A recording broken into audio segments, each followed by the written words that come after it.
នេះគឺជារូបមន្តដែលគាត់បានប្រភេទសំរុះទឹកចាស់លើទួយថ្មីបន្ទាប់ពីគាត់បាញ់បានរយៈពេល15ថ្ងៃបាទឃើញថាស្វាយប្រកបគឺចេញត្រួយច្រើនបាទរហូតដល់80បាទទៅ90%គឺចេញគ្រប់ដើមទាំងអស់បងប្អូន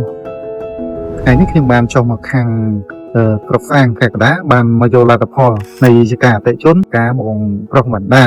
តែគាត់បានប្រភេទគឺការបាញ់ជំរុះទឹកចាស់ដើម្បីផលិតត្រួយថ្មីបាទជាលទ្ធផលយើងមើលឃើញទាំងអស់គ្នាគឺស្វាយប្រកបគឺចេញត្រួយច្រើនមែនទែនបាទគឺគ្រប់មេឃបាទគឺវាចេញត្រួយគឺប្រុសល្អមែនទែនបាទគឺត្រួយចេញមកប្រុសរហូតដល់80បាទទៅ90%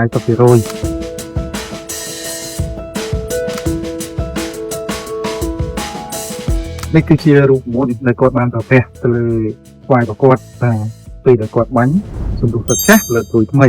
ហើយចំពោះរូបមន្តគឺគាត់ប្រើទៀងត្រួយទៀងផ្កានេះគឺចំនួន4គីឡូបូកជាមួយនឹងតម្រូវតូតាស់ចំនួន2លីត្របាទបើចង់បានត្រួយចេញប្រល្អដូចជាការបងប្រុសបណ្ដានេះគឺបងប្អូនអាចប្រើរូបមន្តពីរមុខនេះបាន